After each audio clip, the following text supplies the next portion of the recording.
Welcome to the Trail Chasers podcast. I'm your host, Dean Horwitz, and I'm excited to share this journey with you. Each week, we'll be hitting the trails with some of South Africa's most inspiring trail runners, diving into the topics that matter most and uncovering the secrets of this incredible sport. Lace up your trail shoes and join me on this adventure. New episodes every week. All right. How's it, Dave? Welcome to the Trail Chasers podcast. Very excited to have you here.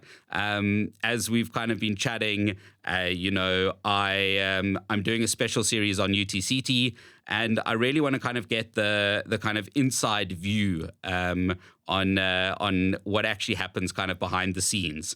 So I guess give me in a nutshell what has been your kind of involvement at UTCT. Yeah, sure, no problem at all. So the first Ultra Trail Cape Town series events about 10 years ago, as a member of the running club BOB, we were requested to host, if you want, an aid station at the Constantia Neck, which was the original, one of the first aid stations back then. And the idea was that we would have a facility where the runners, in those days it was just 100K that came through there, and we would have a facility which provided some basic refreshments to the runners, as well as an aid station that they could get some medical support if necessary, replenish their backpacks with water and other juices, and then we could see them on their way down to Orange Cliff and then eventually into Hout Bay. And in fact, then on the return leg, because in those days they came straight back up the Constantia main road, up to the neck from Hout Bay, before dropping through into the vineyards. We would then make sure that on their way back that they were also taken care of. We also were requested back then to ensure that we kept a record of the runners coming through. Bit of a manual system. We just recorded each runner's number and made sure that they got ticked off on the way out and on the way back, to make sure everybody was safe. That's how it all started. As a club, we agreed to do it. And a guy called Tim Belez was the original host from the club. I helped him, and as time went by, I took over that mantle, and here we go. 10 years later, we still do it, although we've moved the aid station now to the Constantia Glen Wine Estate for various reasons, but we essentially still do the same. It's still about making sure the runners are looked after, they're given food, some moral support from the crew, make sure that they're safe and not injured, and see them on their way. So that's pretty much, in a nutshell, what we do as a team. Tell me, do you have any kind of what kind of stands out for you as kind of like a memorable moment in the last 10 years from that aid station? Yeah, I think every year is just different, and every year I suppose you could say is memorable, and the memories are really one of just being able to interact with not only the top athletes. Where you've got the Kane Rileys and the Ryan Sands and these top athletes that come through. I mean, it's just incredible to see them in action. Those are always great moments to see. But more importantly, the fact that we're there to support that last person. On the 100 miler, we see those guys coming through at 3 o'clock in the morning, 4 o'clock. The last guys coming through 6 or 6:30 on the Sunday morning, and just seeing the incredible tenacity of those back markers, those back runners, to me are just amazing to know that they've been out there and they've dug deep and gotten through. And it's not only thanks to our aid station, but just thanks to all the volunteers along the way to to get them to that point. And I think some of the funny moments are, guys arriving at the aid station. They're tired. They're on their last legs, and they'll say things like, "Just let us sleep for 10 minutes.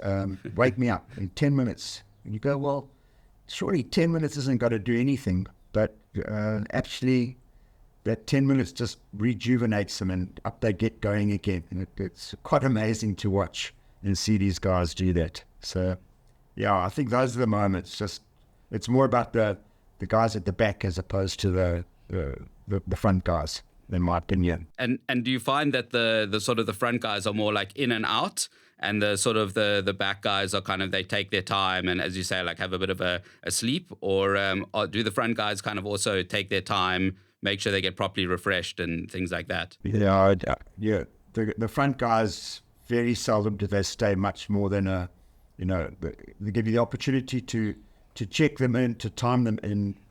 They might grab a piece of watermelon or something like that, and then they're straight out of the aid station. They don't hang around at all. Yeah, it's too competitive. They're often, minutes apart from each other. So they certainly don't hang around. Not in my opinion, or not in my experience, I should say. Yeah. And, I guess I want to ask, how the race has evolved and grown. I mean, obviously from the outside, we've seen it, and the sort of changes that you've kind of noticed, but then also on a kind of, I guess, a micro level, you were chatting about the manual timing. How's your kind of aid station evolved and changed, in terms of what you're kind of offering, what you're kind of doing over the last 10 years? Yeah, so from a technology point of view, definitely things have changed. We're now using timing apps and ones, and we can scan the race bib very quickly and easily, and that goes, those signals are fed straight through to the jock, which gives live updates to the supporters and the family and friends that are watching or supporting their runners. In the first days of the event, we were using ones, as they call them, to do the timing, but they're cellular based. So that back 10 or so years ago, they weren't transmitting on a permanent basis. They weren't live. You'd have to find signal and send click the button, and then it would send a batch of results through to the central point. So there was certainly a lot of delay. We had to have manual backup because often these things didn't work. You couldn't get coverage. So we were constantly trying to send or having to send these updates manually. These days, it's really it's evolved to the point where communication and coverage and connectivity makes it truly live streaming as they come through the aid station. It's instantaneous. I think the other changes we've seen, not so much on the technology side, but just in the professional of the event. Back in the start of it, there was a lot of manual setting up. The boxes were of food or refreshments would arrive, and you'd have to source through them and put everything together. The crews come through now from the event organizers. The professionalism of creating the aid station with the tented gazebos, and the food is packed properly ready. It's of a much higher standard in terms of what is right from a nutritional point of view. There's rehydrate, there's energy bars, there's a whole bunch of stuff that is now thought through. Whereas 10 years ago it was a case of having a couple of sandwiches and maybe a few slices of banana available. Whereas it's certainly a lot more professional, and the guys work hard. That crew that comes through the day before, creating and setting up the aid stations. Our aid station specifically isn't really a spectator zone because it's too small, but there's still some seats available for the spectators, just to or more so the supporters, I guess, not so much spectators, but the supporter can come into the station, sit quietly, wait for their run to come through and get through. So we have proper areas where the guys can seat, as supporters can sit and be covered under tents. We have sleeping or areas where the runners themselves can lie down, and those are the things that we didn't have in the past. So it's just become a much more professional and well-organized machine, really. Yeah. To witness. And, going back to that first race, take me through kind of what the aid station provided, what it kind of like looked like, kind of like, I think that will give us like a good picture of how it's kind of evolved. Okay. So back then, in the start, we, as I mentioned earlier, it was really just a club, a request to a club to set something up. You were given a brief. This is the runners were coming through from point A. They were going to run past you, and then they would go down on point B out of your station. So, as a club, we would arrive, or as a crew, we would arrive, set up our club gazebos, and hopefully borrow some trestle tables from somewhere, and it was really a bit of what's the word, gut feel as to how we set it up. So it was just a couple of club gazebos, couple of tables, and a bunch of us just putting together what we could. Obviously, we got guidance from the organizers, but it was more about the club putting it on, as opposed to now we're talking about proper tented villages to a large extent. As I've mentioned, our aid station specifically is fairly small, but if you go into the bigger aid stations, the one down at the Elfin Common, or Elfin Greenbelt, I mean, that's a massive Bedouin type tented area. So the infrastructure has changed. So the back in the day, the early days, was just a gazebo propped up in the middle of a car park. The runners would come in. You'd have some marshals showing them where to go, and then they were sent on their way. Now it's a proper tented. I want to say village. That's probably a bit too extravagant, but it's it's a really a proper facility with proper medical. There's an ambulance on standby. There's medics there. There's ablution facilities. Back in the day, there wasn't. There might have been one portaloo stuck up in the middle of somewhere for the guys to go and relieve themselves. Now it's proper cleaned. There's a cleaner on duty all times. There's a couple of portaloos and facilities for the guys to go and relieve themselves and do the necessary in a clean and hygienic environment, which wasn't the case back in the day when we started. And talk to me, I guess, about the, I think a big element, obviously, of an aid station is the kind of nutrition.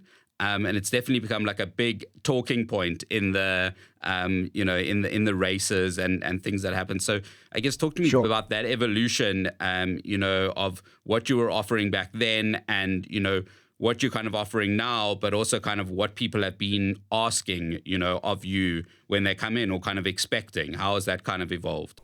Yeah, as I think I mentioned it earlier, the first couple of years was really just a case of, I won't say experimental. It was just what we thought was the right thing. So we always had, there's always been fruit, a couple of slices of pieces of banana.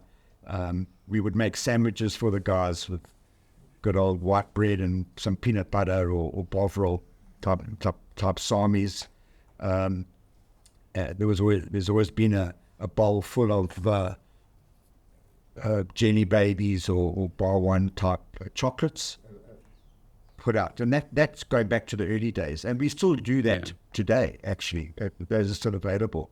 What has changed is that over and above that, we now have the more energy efficient, aligned nutritional bars, the bars that contain the proteins and the necessary carbs, different brand supported nutritional bars.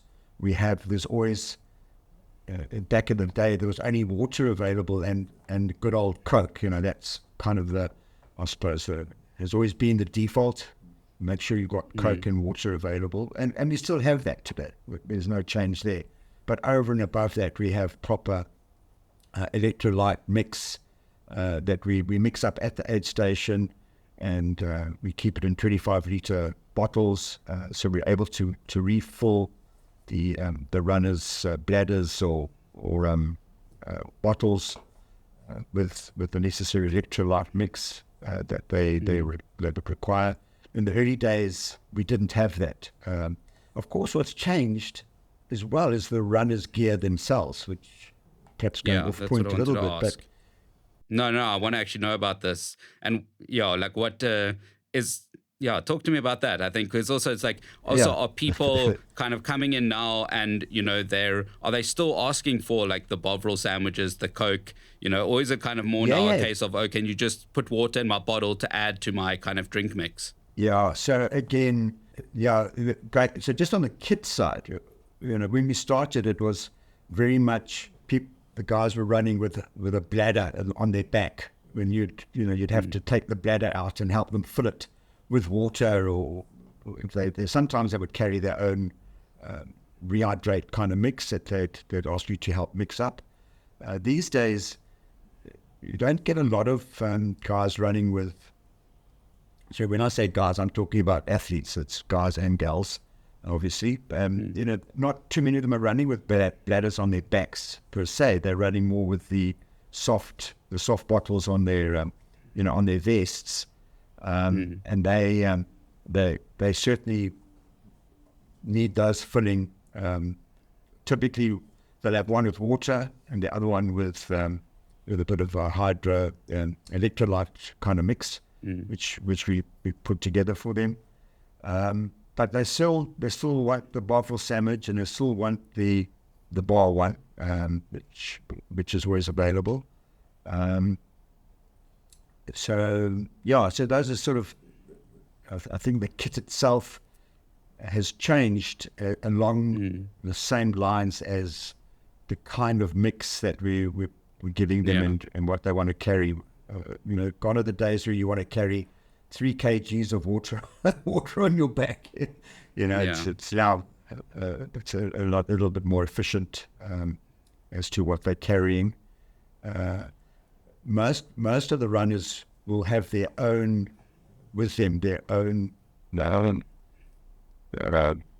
food or drink that they've been training with and would want to carry. And in those cases, we will always help them. Yeah, definitely. There's I think, and I was saying it more in the front runner kind of more professional type athletes. They typically would run with their own stuff. They're not likely to take too much from the tables, as I've mentioned already. The guys at the back are happy to try anything. After 18 hours on the road, they'll do anything to keep themselves going, and so it's a different dynamic. But certainly, there has definitely been a move into being a little bit more self-sufficient when it comes to the guys carrying their own gels or their own powders to mix into the water. The interesting thing just on that, which, and I've never quite worked out why, but these days you get more and more requests for things like sparkling water. Back in the day, we had a bowser of water, which we would empty into bottles and decant into the bladders, as I mentioned. Most of the guys were carrying bladders in those days. And that was it. Besides water and Coke, nothing else was on offer. Now, these days, we not only have water and Coke and electrolyte, but we now carry a stock of sparkling water. And I'm not sure if that's just to give the runners something a little bit more different in their mouths, or they enjoy the sensation of bubbles. I'm not sure what it is. In fact, this year I need to ask one of the runners why specifically they want sparkling water. But that to me has been a curious change, and we picked it up more so last year. There was a lot more requests for it, but it had started probably 3 or 4 years ago. The request for sparkling water. Yeah. Sure. Interesting. Yeah. Imagine you've had a hectic 2024. You've run a lot of races. You've put in a lot of effort. Now, cast your mind over to the clear waters of Zanzibar. Beyond white sand beaches, a dial sails across the horizon, and there you are, chilling in your hammock with your well-deserved rest for a hard-earned 2024. Want to make that happen? Check out Luggage Warehouse's Black Friday competition. One lucky shopper will win a return ticket to Zanzibar worth 9,000 Rand. Or you can trade it in for 4,500 Rand in cash, which you can use towards your race entries, your nutrition, or your gear for next year's running. Any purchase, big or small, gets you in the draw, and it's easy to enter. Just shop at luggagewarehouse.co.za or in their Cape Town and Joburg stores during Black Friday week. And if you want a bonus entry, sign up for Luggage Warehouse's newsletter and you'll get one when you make your purchase. Head over to luggagewarehouse.co.za/Zanzibar for the details. T's and C's apply. And have you had any kind of particularly meaningful kind of interactions with any of the runners that have kind of stuck with you? Do you kind of have a chance to interact, or is it kind of more just, here, this is what I need, here, give it, take it, cool, done type thing? Yeah, there's a lot of interacting going on, not only by myself, but by the crew in general. And whilst we might not know everybody's names, there's always positive interaction between the crew and the runner from obviously the normal questions: how are you doing? Are you okay? Can we help you with anything? And then just sharing experiences. Often the guys or girls coming through will tell you, man, we've just had it's been wonderful running through this area. Thank you so much. We have the interaction of, and sometimes it is a bit, it could be a physical interaction where the people will come in and they'll just give you a hug to say, thanks for being here. Sure. 2:00 in the morning, the guys have been by themselves, because those back markers are often running by themselves for hours. Yeah. And they'll come in and they just give you that hug to say thank you. And those are the interactions that I think stay with you. Yeah. And I mentioned it earlier. It's about those guys really that we do it for. As much as we love seeing the front guys, and they, those are the professional athletes, and they're inspiring. It really is about those moments where you've helped that one person just to get through to the next station on the route. So do I have personal personal memories? I really couldn't point out any one in particular, other than those that just in general are where that little hug or that little high five. Somebody sits down and says, please, won't you just help me? I've got a bit of cramp in my leg. And although, we try not to, for obvious reasons, we're not wanting to necessarily touch the runners. But, if they ask you, please, won't you just help me rub my shoulder, or, give me a leg up here, I've got a bit of cramp. It's those interactions and being able to just provide those moments of relief, I suppose, are what it's all about. Have you kind of, I guess, faced any, like major challenges? How do you kind of deal with the challenges? And then I guess also, I want to know about, how do you kind of keep yourself motivated? Because I guess you do, long shifts. So how do you kind of keep yourself motivated through the day, to make sure that you're providing, as you kind of mentioned, that support for the runners? Yeah. So the challenges typically would really stem around the safety issue of the participant, and that could be a challenge of you need medical help. Although we typically have an ambulance or medical services on the station, if they've been called away or had to go and attend to another incident, we've had it in the past where a runner will come through and they've fallen and they might need a little bit more medical attention than we can provide. Obviously, we have a basic first aid setup, but the challenges then become one of radio network, getting on the radio, trying to get a fully equipped ambulance or medical service back. It's about obviously keeping as calm as you can, keeping the athlete reassured that help is on the way, and just trying to keep a level head around that. We often have challenges of, particularly on our aid station, where we're crossing a major road. We cross the runners as they exit to the Constantia Glen estate into the De Hel Greenbelt. We have to cross them across Constantia Main Road. And although we have traffic in place, the traffic department do help us. We have marshals, we have signage. You still get that one motorist that will be in a rush and wants to come through without slowing down. Has tried to keep calm under those conditions. We had last year, I think it was, or maybe the year before, we had some guy who just purposely drove straight through all the orange warning cones that we put up in the middle of the road and just destroyed them, just out of, well, I don't know why anybody would want to do that, but it's just pure vindictiveness, maybe because he was held up for an extra minute on his route. So those are so we get those challenges, but we handle them. We try and keep calm. Those long shifts are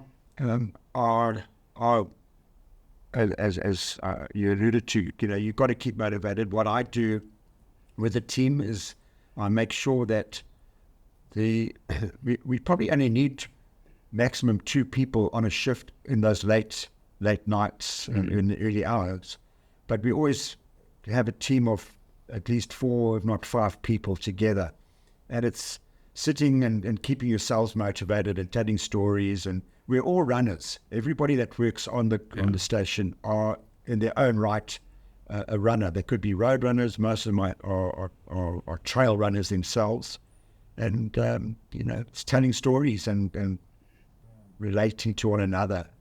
We're all like-minded, so time goes quickly. There's always a kettle, there's always a cup of coffee. So we just enjoy each other's company. We're all friends, and that's what's important. What do you kind of think sets Ultra Trail Cape Town apart from other races? What makes it so special, I guess, and then also, why do you kind of keep going back as a volunteer? I don't want to just any of the trail races that happen. I mean, they're all in their own right are wonderful events, and it's always kudos and hats off to the organisers, because I've organised races myself and I know what goes into them. I think Ultra Trail Cape Town has just gone to an extra level. The planning and the detail that Stuart and the team put into Ultra Trail, in my opinion, is really world class.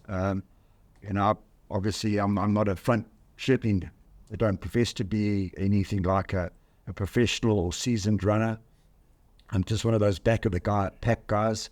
So I can't compare to anything from an overseas point of view, but I have no doubt that they've taken best practice from the international arena and they've brought it back to this race. The quality of the athletes that are participating are testament to that. So why do I go back? I just love working with that team. They're on point, they're professional, they listen to us as volunteers. Our requests are always taken constructively, and they make change where necessary. And so, why do I go back? It's just I love doing it. Actually, it's something that I look forward to every year. This year, I'm even participating in one of the races myself, so I'm looking forward to it. So what's going to happen to your aid station? Don't worry, I've already got my 2IC will be running the station whilst I'm out running one of the races this year. So yeah. Which race are you doing? I'm just doing the small 23K on Saturday. Okay, I'm also doing it, so I'll see you out there. I'll be also one of the back guys. Well, we'll get together, D. That'll be super. And do you have any kind of like funny stories that have happened, or embarrassing stories that kind of have happened during your 10 years? Some embarrassing ones which I think I should keep to myself, but those are funny moments. Nothing comes to mind off the top of my head other than we do laugh a lot. We try and make it fun. So there's always a joke. There's always some chirp. Because we all, as I've mentioned, without repeating myself, we're all runners. So we actually know a lot of the runners that come through. So there's always a lot of banter and a lot of chirping going on at the station. But nothing comes to mind. Top of my head. Yeah. I guess on the advice side, what advice would you kind of give to someone either running for the first time or kind of volunteering for the first time, at UTCT this year? So to a first time volunteer, don't please, I think the critical thing is not to let your captain down, the aid station captain down. If you volunteer to do a shift from whatever it is, if it's from 8 a.m. till midday, pitch up, be there, be prepared to work hard. It's not easy. There's prepping, there's making of sandwiches, there's cutting of watermelon perhaps. If you're doing some marshalling, like in our station, as I've mentioned, on Constantia Main Road, you're going to get abused. But come with an open mind, come with a positive spirit, and don't let the team down. Just arrive for your shift. There's nothing, because we work with such small numbers, one person not arriving can put a huge amount of pressure on the rest of the team. But more importantly, just arrive to have fun and embrace the opportunity of meeting some wonderful people on the route or that are running, and know that it's an opportunity to give back. If you're a runner and you're taking advantage of races yourself, it's just a great way of giving back to the sport. Once a year, volunteer. If it's not Ultra Trail Cape Town, then volunteer at another race. It doesn't matter. So.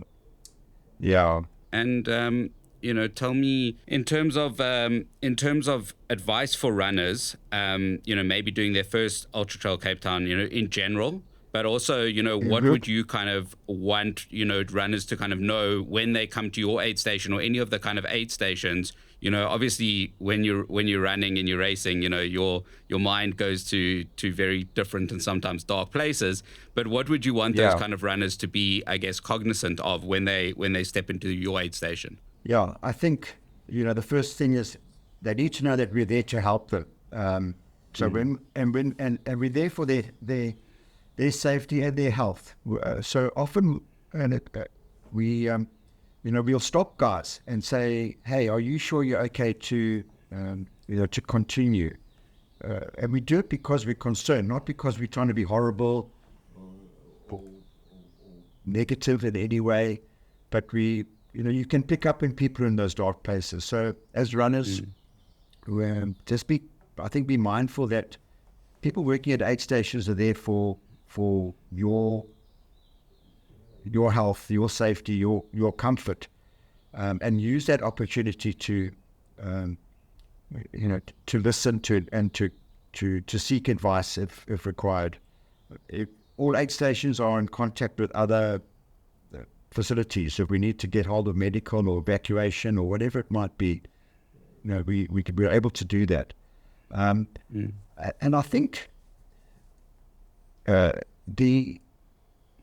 runners, thank thank the people that are there in the aid stations. A lot of runners do come through, and there's an expectation that you'll be there to fill their bottle and give them food, and then they'll be off. Just a little word of thank you for what you've done, and being there goes a long way. So I would certainly encourage the participants coming into any aid station.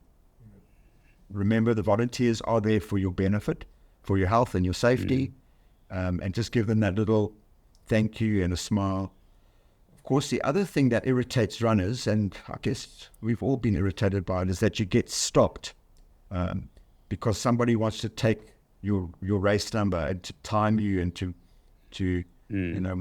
and sometimes these things don't always work first time. I mean, we have to stop the runner physically and say, just hang on, we need to record you. And, that sometimes creates some frustration. Again, we're doing it not to be spiteful. We're doing it because we need to know that you've come through the station, so that we're not sending out some search party in 12 hours' time to go and look for you. Again, reiterating, we're there for their health, their safety, and their comfort. Amazing. And finally, what are you kind of looking forward to this year from a volunteer perspective, but also from a runner perspective? I just want to, I'm looking forward to running. Is this what have you run before? No, I haven't run ultra trail before, no. Okay, wow. I've run trail. So of course. This will be my first ultra trail event, but I've certainly run trail, done a couple of puffers, and anyway, that's a different story. What am I looking forward to? I'm really just looking forward to being part of a wonderful event again. I really love it. It's a whole weekend of activity. The crew that we have at Constance Glen is the same. We have one or two new faces, but it's the same crew that have worked there for the last 4 or 5 years. Sure. And it's just great to be working with them all again, and having. I know we're going to have some fun. We're going to have some laughs. We're going to meet some amazing people from all over the world. And so, I'm looking forward to just being there and being able to help my fellow runner as they come through. Amazing. Well, thank you very much. I'm very excited to see you out there. Yeah, I'm looking forward to seeing you on the Saturday. Yeah. And good luck with the last bit of the training. Thank you so much, and yourself. And we'll catch up soon. Cheers. Thank you. Bye. Bye. Feeling fired up after this incredible episode? Dive deeper into the world of trail running by exploring our other episodes, available wherever you get your podcasts. We're eagerly awaiting your feedback as well, so connect with us on Instagram @TrailChasersPod. Don't hold back. Like, comment, message, and share your thoughts. Until next week, keep chasing those trails.